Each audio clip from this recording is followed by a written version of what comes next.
नमस्कार मेरे बच्चा लोग। तो कैसे हैं आप लोग? एसएससी जीडी की तैयारी बढ़िया से चल रही है? तो आइए आज हम आपके सामने लेके आए हिंदी का कुछ प्रैक्टिस सेट, जिसमें कि आपके प्रीवियस ईयर का क्वेश्चन है लल्ला। और वो जो कि आपके एग्जाम्स में पिछले साल एसएससी जीडी में पूछा गया क्वेश्चन है, ये उसी का प्रीवियस ईयर पेपर है। तो आइए हम आज ये बात समझते हैं कि हिंदी में क्या पूछा जा रहा है। इसको देखने के लिए हम सबसे पहले प्रीवियस ईयर पे आते हैं कि प्रीवियस ईयर में वाकई हो क्या रहा है। ठीक है, तो आज हिंदी एसएससी जीडी का पेपर है ये बेटा, जिसमें 20 क्वेश्चन है और हम 20 क्वेश्चन पे बात करेंगे एक एक करके। थोड़ा उनके एग्जाम्पल से बात किया जाएगा, तो आप बने रहिए हमारे साथ आखिरी तक। ठीक है, और ज्यादा से ज्यादा शेयर और लाइक करिए लल्ला। तो आइए, ठीक है, चला जाए। आइए देखते हैं। तो अचला नदी में पानी भरने गई, ये हमारा पहला क्वेश्चन है। ये हमसे पूछना क्या चाह रहे हैं बेटा? ये हमसे चाह रहे हैं पूछना कि उपरोक्त वाक्य में कारक संबंधी त्रुटि पहचान कर निम्नलिखित में से शुद्ध वाक्य चयन कीजिए। ठीक है, मतलब ये कारक संबंधी त्रुटि चाहते हैं। कारक समझते हैं आप ना, कर्ता ने कर्म को करण से, संप्रदान के लिए अपादान से, ये वाले जो होते हैं। तो कारक संबंधी जो है वो त्रुटि यहाँ आपको बतानी है बेटा। आइए देखते हैं। तो अचला नदी में पानी भरने गई। अब आप सोचेंगे सर ये तो हमेशा होता है, हम भी बोलते हैं कि नदी में जा रहे हैं, पानी भरने जा रहे हैं। नदी में नहीं होता है। आइए देखते हैं क्या है कि अचला नदी ने पानी भरने गई, तो बिल्कुल गलत है। अचला नदी को पानी भरने गई, ये भी गलत है। अचला नदी के लिए पानी भरने गई, अब नदी के लिए पानी भरने थोड़ी जाएगी यार, तो ये भी क्या हो गया, गलत हो गया। अचला नदी से पानी भरने गई, अब बात समझ में आ गई आपको। अचला नदी से पानी भरने गई, जैसे आपने सुना होगा कि मोहन बाजार में गया। अब मोहन बाजार में गया, ये गलत सेंटेंस है। मोहन बाजार को गया, ये होना चाहिए था वहां पे। तो मोहन बाजार में गया नहीं, में कैसे जाएगा, बाजार में कैसे जाएगा? बाजार में कोई घुस थोड़ी जाएगा। बात समझ में आ रही है? तो ये कुछ चीजें ऐसी है ना जो कि हम गलत वर्ड यूज करते हैं। जैसे वो मोबाइल पर बात कर रहा है, आप बोल ले जाते हैं कि वो मोबाइल पर बात कर रहा है, ये गलत सेंटेंस है। मोबाइल से बात कर रहा है, तो ये होना चाहिए था। तो हम कई बार ऐसी चीजें यूज करते हैं जो कि हम गलत बोलते हैं, हमें पता भी नहीं होता कि अच्छा ये हम गलत बोल रहे थे। क्लियर है? आइए दूसरे क्वेश्चन पे चलते हैं। अत्यधिक कार्य स्वास्थ्य को बिगाड़ देता है। ठीक है लल्ला, पूछ क्या रहे हैं ये हमसे पूछ रहे हैं कि निम्नलिखित वाक्य में से किस शब्द में अशुद्धि है। अब अत्यधिक तो सही लग रहा है ना कि अत्यधिक होता है। अत्यधिक होता है कि अत्यधिक होता है? जल्दी से कमेंट करके एक एक चीज को आपको बताना है ना। तो अत्यधिक होता है कि अत्यधिक होता है? अत्यधिक होता है, अत्यधिक नहीं होता है ना। बोलने को हम बोल जाते हैं अत्यधिक, होता अत्यधिक है। तो अत्यधिक ये सही है बिल्कुल। कार्य भी सही है। को बिगाड़ देता है वैसे स्वास्थ्य, स्वास्थ्य गलत लिखा हुआ है बेटा। स्वास्थ्य क्या लिखा हुआ है? गलत लिखा हुआ है। तो आपका आंसर क्या होगा? चौथा होगा। स्वास्थ्य में यहाँ पे यह होना चाहिए था ना, ये कुछ इस तरीके से लिखा होता है स्वास्थ्य, ये ऐसे लिखा होना चाहिए स्वास्थ्य बेटा, है ना। ये गलत है। तो ये आपको क्लियर समझ में आ रहा है ना? ठीक है, जब भी अच्छा लगे बेटा तो लाइक कमेंट जरूर करिए। तीसरे वाले की बात करते हैं बेटा। धन से संबंध रखने वाला वाक्यांश के लिए उचित शब्द क्या होगा? देखिए वाक्यांश के लिए उचित शब्द, वाक्यांश के लिए मैं कम से कम 300 क्वेश्चन लेके आने वाला हूं आपके सामने। 300 ऐसे शब्द मैं बता दूंगा जो वाक्यांश के लिए आपके लिए हो जाएगा, जिससे आप एसएससी जीडी लेखपाल यूपीएसआई आरओ कुछ भी देंगे उससे बाहर नहीं जाएगा। तो मैं इसीलिए आपके लिए लेके आ रहा हूँ 300 से 400। नेक्स्ट वीडियो में वही अपलोड करने वाला हूँ बेटा, जरूर देखना मत भूलिएगा। आइए देखते हैं। तो धन से संबंध रखने वाला, धन से संबंध रखने वाले को हमेशा क्या बोलते हैं बेटा? आर्थिक। आर्थिक क्या बोलते हैं? आर्थिक। मूल्यवान क्या होती है? जो कीमती हो, जो ज्यादा पैसे मिले, उसको क्या बोलते हैं? मूल्यवान।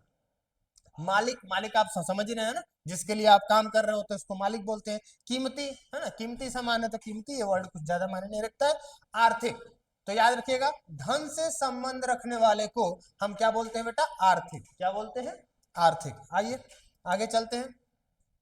अंडे से जन्म लेने वाला वाक्यांश के लिए एक शब्द, मैंने कहा ना वाक्यांश के लिए एक शब्द बहुत ज्यादा आते हैं, 2 या 3 क्वेश्चन जरूर दिख दिख जा रहे हैं किसी भी पेपर में। तो अंडक, जलज, अंडज, अंडाणु, ये गलत है। देखिए जलज जो होता है, ज मतलब होता है पैदा होने वाला, तो कहाँ? जल में पैदा होने वाला। जलज, जलज कमल को बोलते हैं बेटा, वो जल में पैदा होता है ना, तो ये चीज होता है ना। जैसे नीरज, नीरज भी कमल को बोलते हैं। पंकज, पंकज भी कमल को बोलते हैं। पंख मतलब क्या होता है? कीचड़। और ज मतलब पैदा होने वाला, तो पंकज भी क्या बोलते हैं? कमल को बोलते हैं। यहाँ अंडज होगा, है ना, अंडे से पैदा होने वाला, जन्म लेने वाला। किससे बेटा? अंडे से। तो अंड मतलब हो गया अंडा, और ज मतलब पैदा होने वाला, तो अंडा से पैदा होने वाले को क्या बोलते हैं? अंडज। क्लियर है आप लोग? आइए मेरे लल्ला लोग नेक्स्ट क्वेश्चन पे चलते हैं, बने रहिए, बेहतरीन कर रहे हैं आप लोग। रमेश घर आया, इस वाक्य संदिग्ध भूतकाल में रूपांतरण क्या होगा? अब देखिए मैं जब भी आपको है ना काल पढ़ाऊंगा या काल जब भी जिसको जिसको मैंने पढ़ा रखा है उसको मैंने एक बात बता रखा है कि ये खुद ही बताता है। देखो बेटा एक बात बताएं हम आपको, हम हैं पूर्वांचल वाले, यूपी बिहार वाले, यहां से हिंदी जो हम बोलते हैं ना, तो हम जो खड़ी बोली बोलते हैं वो मैक्सिमम सही बोलते हैं, हम गलत नहीं बोलते। यही अगर आप हरियाणा से होते, राजस्थान से होते तो थोड़ा गलत बोल सकते, के कह रहा है। अब ये वो गलत यूज कर रहे हैं, वो क को के बोलते हैं, हरियाणा वाला क्या बोलते हैं, क को के बोलते हैं, के कह रहा है सर। अब ये गलत होता है, मैक्सिमम बात ये क होता है, के नहीं होता है। तो यहाँ पे हम जो बोलते हैं ना वो सही बोलते हैं, तो थोड़ा प्रेजेंस ऑफ माइंड भी लगेगा। संदिग्ध मतलब जिसपे संशय हो, जो काम हुआ है कि नहीं हुआ है वो क्लियर नहीं पता चल पा रहा है कि ये काम हुआ है या ये काम नहीं हो पाया है। तो अगर हम देखेंगे तो इसमें रमेश घर आ रहा था, कोई बात नहीं, रमेश घर आया था नहीं, रमेश घर आएगा नहीं, रमेश घर आ गया होगा, ये देखिए संशय है, रमेश घर आ गया होगा मतलब आया होगा कि नहीं होगा क्लियर नहीं है, अंदाजा लगा रहे हैं कि वो आ गया होगा घर, है ना। जैसे होता है ना पापा पापा नौकरी करने गए आपके, आ रहे होंगे तो आप बोलते हैं ना घर से कि पापा ट्रेन पकड़ लिए होंगे क्योंकि उनकी ट्रेन 4 बजे की थी। तो वो काम पास्ट में हो चुका है, आप अनुमान लगा रहे हैं कि ये काम हो गया होगा क्योंकि ये काम यहाँ से 1-1.5 घंटे पहले ही होने वाला था। तो कुछ इस तरीके से जब अंदाजा लगाया जाए उसी को हम क्या कहते हैं, संदिग्ध भूतकाल मेरे लाल। तो रमेश घर आ गया होगा आपका बिल्कुल सही आंसर होने वाला है। क्लियर है? चलिए नेक्स्ट क्वेश्चन पे चलते हैं। किसी संज्ञा या सर्वनाम शब्द की विशेषता बताने वाले शब्द को क्या कहते हैं? संज्ञा या सर्वनाम की विशेषता, देखिए संज्ञा या सर्वनाम की विशेषता बताने वाले शब्द को विशेषण कहते हैं बेटा, विशेषण। अब अगर मैं आपसे पूछ दूं कि फिर विशेषण की विशेषता बताने वाले शब्द को क्या कहते हैं, तो विशेषण की विशेषता बताने वाले शब्द को प्रविशेषण कहते हैं, है ना। यहाँ पे नहीं दिया हुआ है ना, मैं पूरा प्रॉपर पढ़ाया हुआ हूँ, आप देख सकते हैं। विशेषण की विशेषता बताने वाले को प्रविशेषण कहते हैं, क्रिया की विशेषता बताने वाले को क्रिया विशेषण कहते हैं। बात समझ में आ रही है ना? तो ये क्रिया आप समझ रहे हैं, समुच्चय बोधक आप समझ रहे हैं, तो क्लियर है। 3 चीजें आपसे पूछ सकता है, क्रिया की विशेषता बताने वाला क्रिया विशेषण, संज्ञा या सर्वनाम की विशेषता बताने वाला विशेषण, विशेषण की विशेषता बताने वाला प्रविशेषण। तो ये 3 तरह के विशेषण आपको सुनने को मिल जाते हैं। ठीक है, तो क्या आपका क्लियर है? आइए नेक्स्ट चलते हैं 7वें क्वेश्चन पे। यही क्वेश्चन आ रहा है, कुछ नहीं है, सूर्य पूर्व पर उगता है। अब देखिए किस खंड में त्रुटि है, पूर्व पर नहीं उगता भाई, पूरब से नहीं उगता, है ना सूर्य, तो यहाँ पर जो है बिल्कुल गलत है। सूर्य पूर्व पर कैसे उगेगा, सूर्य पूरब में उगता है ना, यहाँ में होगा, तो ये पर जो है वो बिल्कुल गलत है। आइए नेक्स्ट पे चलते हैं। निम्नलिखित में से कौन सा एक अनेकार्थी शब्द नहीं है? अच्छा अनेकार्थी शब्द पूछा है बेटा, मुद्रा है, गुरु है। देखिए यहाँ पे राशि और बुद्धि दोनों शब्द जो है वो अनेकार्थी शब्द के श्रेणी में नहीं आते हैं। मैं आपको एक बात बता रहा हूं, है ना, ये क्वेश्चन थोड़ा सा मतलब बोलते हैं ना लफड़ेबाजी वाला क्वेश्चन है ना, कि यहाँ मुद्रा और गुरु जो है वो है और राशि और बुद्धि नहीं है। लेकिन हम राशि को इसलिए मान लेंगे क्योंकि राशियां 12 होती हैं। राशियां कितनी होती है? 12 होती है। और कहीं कहीं राशि का देहाती वर्ण में 1-2 जगह अर्थ देखने को मिल जाता है ना, कि तुहार नक्षत्र खराब हो, तुहार राशि खराब हो, तो वहां मतलब तुहार जिंदगी खराब हो। तो इस तरीके से वहां पे हमें मिल जाता है कभी कभी, तो इसीलिए हम राशि को मान लेंगे और बुद्धि यहाँ जो है वो गलत है। मतलब ये तीनों का अनेकार्थी शब्द होता है और बुद्धि का नहीं होता है। तो आपका जो आंसर होगा वो ऑप्शन नंबर 4 होगा बेटा, कि बुद्धि का अनेकार्थी शब्द कोई नहीं है, बुद्धि का सब एक ही अर्थ है, बुद्धि भेजा जो भी है आपका वही है, भगवान ने भेजे भेजा भेजा है ना, तो बस वही है ये। आइए 9वें क्वेश्चन पे बात करते हैं। विकास और आकाश एक ढाबे पर खाना खाता है ना, क्या बोला है, रेखांकित खंड के स्थान पर प्रयुक्त होने वाले सबसे उपयुक्त विकल्प का चयन कीजिए। सबसे उपयुक्त, अब देखिए विकास और आकाश 2 लोग हैं, एक ढाबे पर खाना खाता है नहीं, जब 2 लोग हैं तो बहुवचन का काम हो रहा है, तो हम फिर बहुवचन वर्ड यूज करेंगे ना, तो खाना खाते हैं, है ना, खाना खा चुके हैं नहीं, खाना खाते हैं। ठीक है। तो यहाँ जो बेस्ट आंसर होगा वो होगा 4 कि विकास और आकाश एक ढाबे पर खाना खाते हैं। क्लियर है लल्ला। तो यहाँ बहुवचन यूज होगा, तो वचन संबंधित भी एक दो क्वेश्चन आपको देखने को मिल जा रहे हैं। आइए नेक्स्ट क्वेश्चन पे चलते हैं। 10वां क्वेश्चन पे, राहुल अपनी माँ की राहुल अपनी माँ की राहुल अपनी माँ की ईद का चांद है, अंधे की लाठी है, गाल बजाना अक्ल का दुश्मन। तो राहुल अपनी माँ की क्या होगा? अंधे की लाठी होगा। राहुल अपनी माँ की क्या होगा? अंधे की लाठी होगा बेटा। आइए नेक्स्ट चलते हैं। 11वां क्वेश्चन है ना। देखिए यहाँ पे एक बार मैं बता दूं, ईद का चांद क्या होता है? जो कभी कभी दिखे उसको हम क्या बोलते हैं? ईद का चांद है। गाल बजाना जो बहुत ज्यादा बोले तो उसको हम क्या बोलते हैं? गाल बजाना। अक्ल का दुश्मन, जैसे आप लोग बुद्धि नहीं होता है तो अक्ल का दुश्मन बोला जाता है। कोई ऐसा काम करे जो सीधा सीधा है लेकिन वो अक्ल का दुश्मन होता है बेटा। चलिए आइए नेक्स्ट चलते हैं। माँ ने पुत्र को अंक में ले लिया, इस वाक्य में प्रयुक्त अंक शब्द का अर्थ क्या व्यक्त होता है? देखिए अंक मतलब तो एक नंबर होता है, एक गिनती होती है लल्ला। दूसरा अंक मतलब क्या होता है कि अंक मतलब गोद लेना भी होता है ना। गोद, आप गोद गले लगाना नहीं रे, गोद में गोद में उठाते हो ना तो वो गोद, हाँ बस वही। तो गोद में, तो गोद, तो यहाँ पे क्या हो जाएगा? गोद, है ना। अब यहाँ देखिए संख्या भी दिया हुआ है, गिनती के अंक भी दिया हुआ है, लेकिन ये नहीं, क्योंकि अब माँ ने पुत्र को संख्या में ले लिया है तो गलत हो जाएगा ना। तो यहाँ पे गोद मतलब होता है, अंक मतलब गोद होता है। ठीक है, आइए 12वें क्वेश्चन में बात करते हैं। सार्थक शब्द, पृथ्वी से संबंध रखने वाला, पृथ्वी से संबंध रखने वाले शब्द को बेटा पार्थिव बोलते हैं, है ना। तो देखिए पार्थिव लिखा हुआ है ना, तो पार्थिव, पार्थिव जो पृथ्वी से संबंध रखे, जो जमीन से जुड़ा हुआ होता है, उसके लिए एक शब्द की अगर हम बात करेंगे तो वो पार्थिव होता है लल्ला, है ना।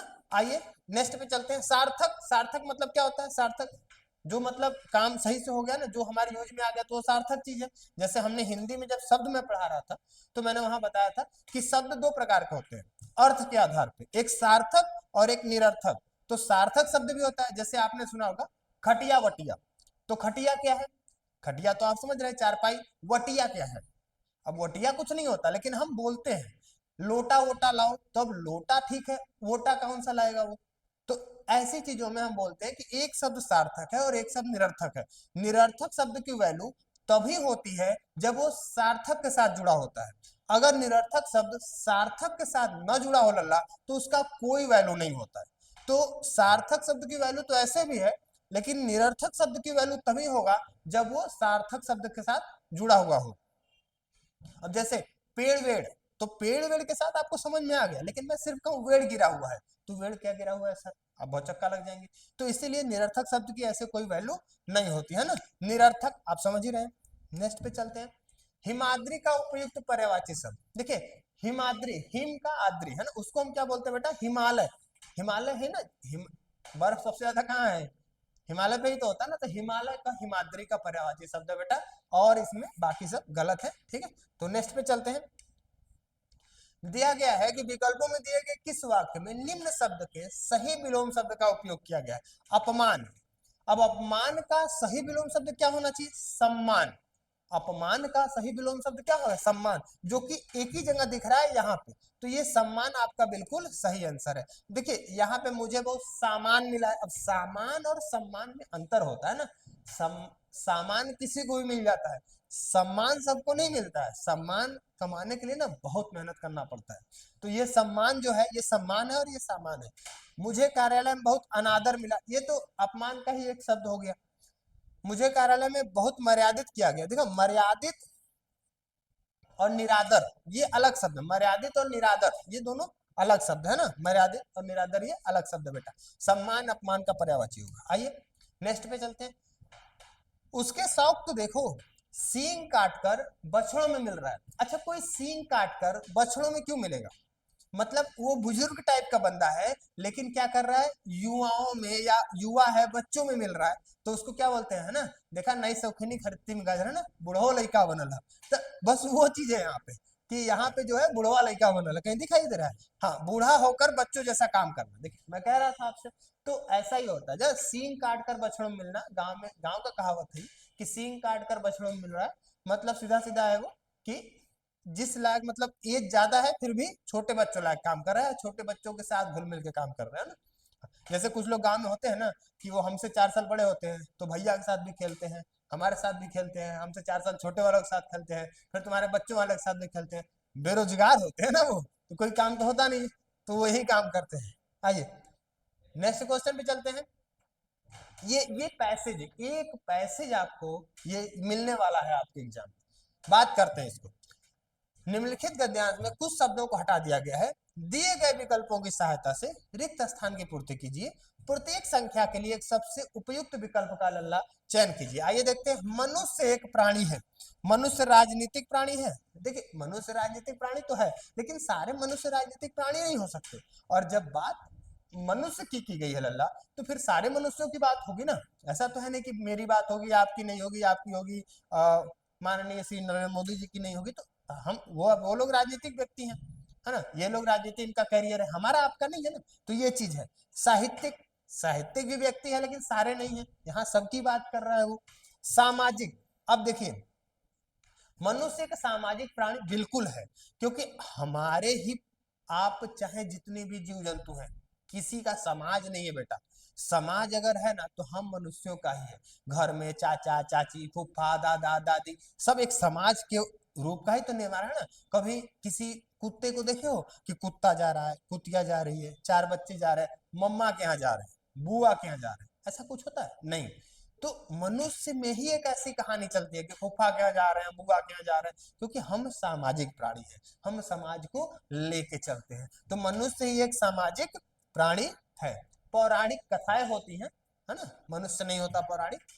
तो मनुष्य एक सामाजिक प्राणी है, इसका अर्थ है कि वह जिए और दूसरों को भी जीने दे। अच्छा, वह तुम जिए बिल्कुल गलत है, अपने आप जिए नहीं, अपने आप कैसे जिएगा ना, वह स्वयं जिए। आप देखें यहाँ पे क्या होना चाहिए कि वह स्वयं जिए और दूसरों को भी जीने दे। देखिए समाज का मतलब भी यही होता है लल्ला, कि आप स्वयं जिए और दूसरे को जीने दे। आपकी वजह से किसी और को तकलीफ बिल्कुल नहीं होना चाहिए लल्ला, ये सबसे बड़ा परोपकार है दुनिया का। ठीक है, आइए तीसरा क्वेश्चन देखते हैं। मनुष्य एक सामाजिक प्राणी है, इसका अर्थ है कि वह स्वयं जिए और दूसरों को भी जीने दे। वह अपने सुख दुख के साथ दूसरों के सुख दुख की ओर भी क्या दे, तो नजरअंदाज करे, निरादर करे, अपमान करे, ध्यान दे। क्या करे बेटा, ध्यान दे, है ना। तो वह अपने सुख के साथ भी दूसरे का सुख दुख का भी ध्यान दे, है ना। क्या ऐसा नहीं है कि आपके यहाँ शादी पड़ी हुई है, आप खूब डीजे बजा रहे हैं, मार बजा रहे हैं, बगल वाले के यहाँ चाचा जी को हार्ट अटैक आया हुआ था 2 दिन पहले का, अब आप उनके बारे में सोच ही नहीं रहे, 1-2 दिन बाद पता चला वो निकल लिए उस डीजे के चक्कर में। तो ऐसा नहीं होना चाहिए, है ना, क्योंकि गिरस्ती उजड़ जाती है बेटा अगर ऐसा कुछ होता है तो आप इस बात का हमेशा ध्यान दें।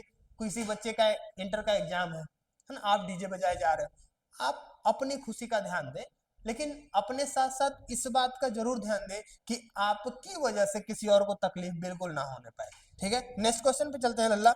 19वां क्वेश्चन है आपका कि मनुष्य एक सामाजिक प्राणी है, यहां तक आ गए थे। अपनी स्वार्थ सिद्धि करना, है ना, मानवता नहीं है। अपनी साथ स्वार्थ सिद्धि करना, देखिए अमानवीयता भी हम यहाँ यूज कर सकते थे, लेकिन उसके लिए फिर नहीं यूज नहीं करना पड़ता, क्योंकि दोनों निगेटिव सेंटेंस है, दोनों नकारात्मक सेंटेंस शब्द है। तो हम यहाँ यूज कर सकते थे कि अपनी स्वार्थ सिद्धि करना अमानवीयता है, ये सही होता, लेकिन उसके लिए फिर यहाँ नहीं का यूज हम नहीं करते तब सही होता। जब पहले से ही नहीं लिखा हुआ है तो अब हम मानवता को यूज करेंगे कि अपनी स्वार्थ सिद्धि करना मानवता नहीं है। क्लियर, समझ में आ रहा है ना आप लोगों को, काफी अच्छा कर रहे हैं आप। आइए नेक्स्ट देखते हैं। मनुष्य, हाँ, स्वार्थ सिद्धि करना मानवता नहीं है, ही सच्ची मानवता है ना। तो क्या है वे, परहित, अपना हित नहीं होगा, है ना, बच्चों का हित भी नहीं होगा, घर का हित नहीं होगा, है ना। तो क्या होगा बेटा, परहित। परहित जो होगा कि पर, आपने सुना होगा ना, भगवान राम जी ने भी कहा था कि परहित सरिस धर्म नहीं भाई और पर पीड़ा सम नहीं अधमाई। आपने सुन रखा होगा लल्ला, कि फिर से मैं कह रहा हूं कि परहित सरिस धर्म नहीं भाई और पर पीड़ा सम नहीं अधमाई, मतलब परहित से बड़ा दूसरा कोई दुनिया में कार्य नहीं होता बेटा। और अगर आपको इस दूसरे को कष्ट हो रहा है तो इससे बुरा दुनिया का कोई कारण नहीं होता। ये हमारे और आपके भगवान श्री राम जी भी कह के गए हैं ना। तो सबसे पहले परहित ही सच्ची क्या है, मानवता है। क्लियर है। तो अगर बच्चा आज का सेशन आप लोगों को अच्छा लगा होगा तो जरूर लाइक और कमेंट करिएगा, और बाकी आपको क्या चाहिए उसके लिए भी आप हमें कमेंट कर सकते हैं। आपका जो डिमांड होगा सब कुछ पूरा किया जाएगा बेटा, जो भी आप ग्रुप डी में या फिर इसके लिए जीडी के लिए जो भी सिलेबस में आपको चाहिए वो सब कुछ आपको बताया जा रहा है। पिछले क्लास में संदीप सर ने जीडी का पूरा वो भी बताया था कि क्या क्या करना है, कैसे करना है, आप उसको भी देखना ना भूलें कि हम आने वाले 15 दिन में 20 दिन में जीडी की प्रॉपर तैयारी जो है वो कैसे करें। और लाइक और कमेंट जरूर करिएगा बेटा। थैंक यू, मिलते हैं अगली क्लास में दूसरे सेट के साथ। ठीक है, थैंक यू लल्ला।